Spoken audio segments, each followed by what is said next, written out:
হরে কৃষ্ণ বন্ধুরা, আজকে আমি এই কচুর ডাঁড়া রান্না করব। তাই আমি ভালো করে এটাকে ছিলে ছোট ছোট ডুমো করে নিচ্ছি। এই দেখুন, এভাবে ভালো করে ছিলে নিতে হবে। ছিলে নিয়ে এভাবে 4 খণ্ড করে নিয়ে ছোট ছোট টুকরো করে নিব। আমি এক হাতে আমি ক্যামেরা নিয়ে আছি, ফোন, আর এক হাত দিয়ে কাটতেছি, এই জন্য একটু সমস্যা হচ্ছে। দেখুন, আমার সমস্ত কচুগুলো কাটা হয়ে গেছে। এখন আমি জল দিয়ে ভালো করে ধুয়ে নেব। আমি সিঙ্কে পাতিলের মধ্যে করে নিয়ে ভালো করে ধুয়ে নিচ্ছি।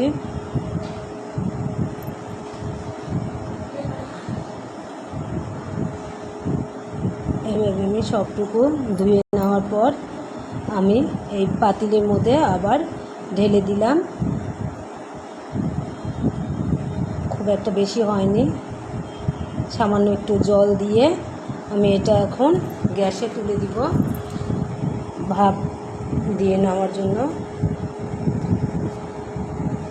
চুলায় হাই হিট দিয়ে জল দিয়ে তুলে দিলাম, ঢেকে দিলাম, একটা ডিশ দিয়ে ঢেকে দিলাম। এদিকে একটু মশলা আমি তৈরি করে নিচ্ছি।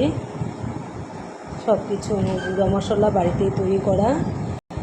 এটা জিরার গুঁড়ো দিলাম হাফ চামচ ধনিয়ার গুঁড়ো,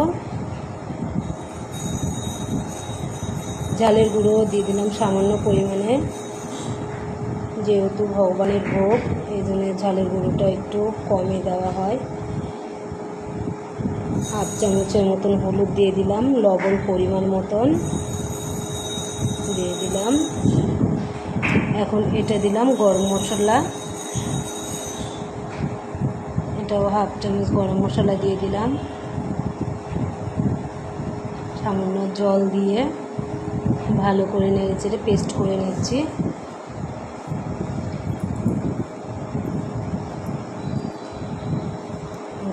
পেস্ট হয়ে গিয়েছে, দেখুন এখানে স্টেপ পড়ে গিয়েছে। আমি একটু এর মধ্যে হাফ চামচ আদার গুঁড়া দিয়েছি।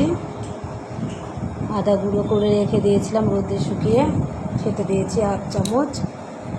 এখন আমি পাতিল থেকে সমস্ত কচুর ডাঁড়াগুলো নামিয়ে নেব।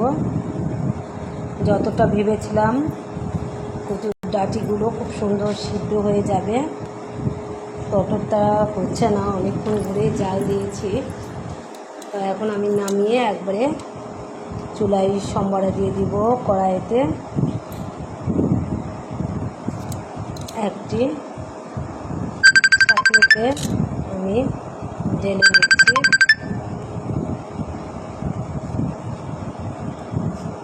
ছাঁকনিতে সমস্ত ঢেলে নিয়ে এদিকে কড়াই বসিয়ে দিয়েছি। অঝরে বৃষ্টি পড়তেছে, জানলা দিয়ে বৃষ্টির ছিটা আসতেছে, দেখতেই পাচ্ছেন কেমনভাবে ছিটাটা তেলে যাচ্ছে। আমি জানলাটা বন্ধ করে নিয়ে তেলটি গরম করে নিয়ে সামান্য 5 সোমবারে দিয়ে দিলাম। একটি তেজপাতা দিয়ে দিব। গরম হয়ে গেছে, এখন মশলার পেস্টটি দিয়ে দিচ্ছি। আপনারা চাইলে এর মধ্যে একটু হিংও দিতে পারবেন। হিং দিলেও স্বাদটা আরও সুন্দর হয়। কচুর ডাঁটা এর আগেও আমি বানিয়েছিলাম। এগুলো দুধ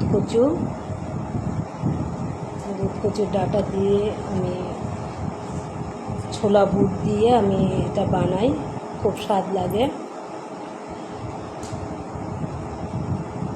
এখন আমি সিদ্ধ করা ছোলা বুটগুলো দিয়ে দিব।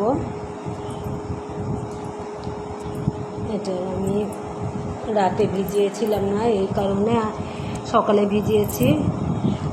প্রেসার কুকারে একটু সিদ্ধ করে নিয়েছি।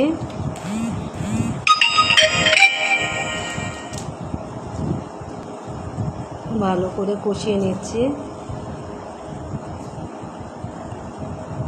ঢাকা দিয়ে দিলাম।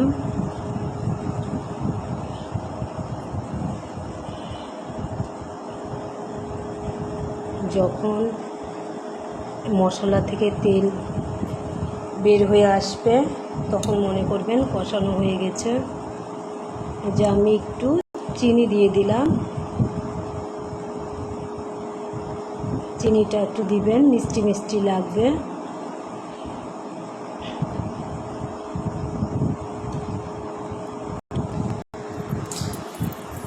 যারা চিনি পছন্দ করেন না তারা দিবেন না, স্কিপ করবেন।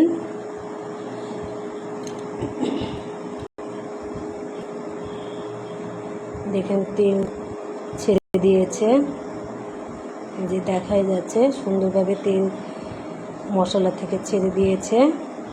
এখন আমি কচুর ডাঁড়াগুলো দিয়ে দিব।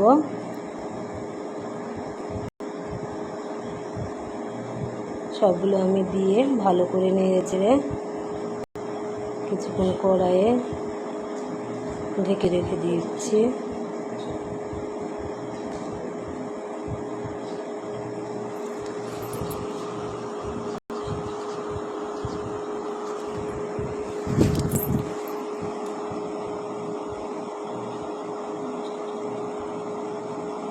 ঢাকা দিয়ে দিলাম, এখন একটু বেশি হয়েছে, কাচের ঢাকুন দিয়ে ঢাকা গেল না, ওই জন্য আমি এই ঢাকুন দিয়ে ঢেকে দিয়েছি, কিন্তু সিদ্ধ হইল না।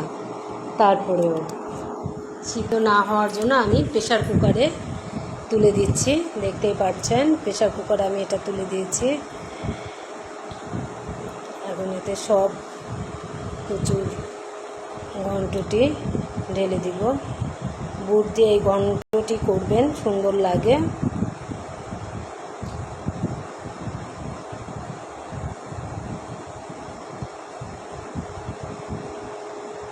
দেখুন এখন প্রেশার কুকারের ঢাকনিটি আমি লাগিয়ে নিচ্ছি। 3টি সিটি দিয়ে নেব।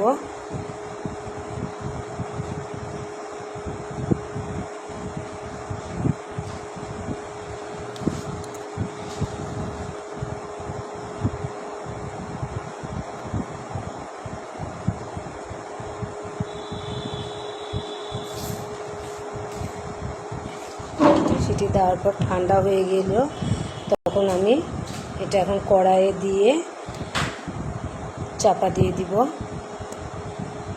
চুলা জ্বালিয়ে নিলাম, কড়াইয়ে ঢেলে আমি এটা জলটা একদম ফুরিয়ে নিব।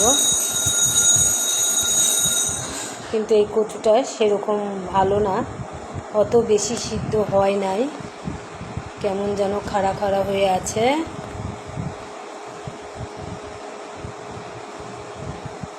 আমি একটু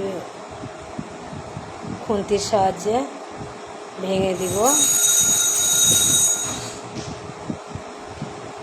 দেখুন হয়ে গেছে, এরকম খেতেও স্বাদ লাগছে, গলা ধরে নাই। এভাবে আপনারা বানিয়ে নিন। কচু সিদ্ধ না হলে কি হবে, কোনো সমস্যা হয় নাই। তারপরেও ভয়ে ভয়ে আমি এক টুকরো লেবুর দিয়ে দিয়েছি। এর আগেও বানিয়েছিলাম, তখন কচুগুলো খুব ভালো ছিল, একদম সিদ্ধ হয়ে গেছিলো। যে ছন্নি দিয়ে আমাকে ভাঙা লাগেনি, হয়ে গেছে কচুর ঘন্টটি। এখন আমি ভগবানের ভোগ লাগিয়ে দিয়েছি। এটা হলো সাচি লাউয়ের বড়া এবং বেগুন বড়া। এই তো, হরে কৃষ্ণ বন্ধুরা, ভোগ দর্শন করুন এবং ভগবানকে দর্শন করুন। হরে কৃষ্ণ।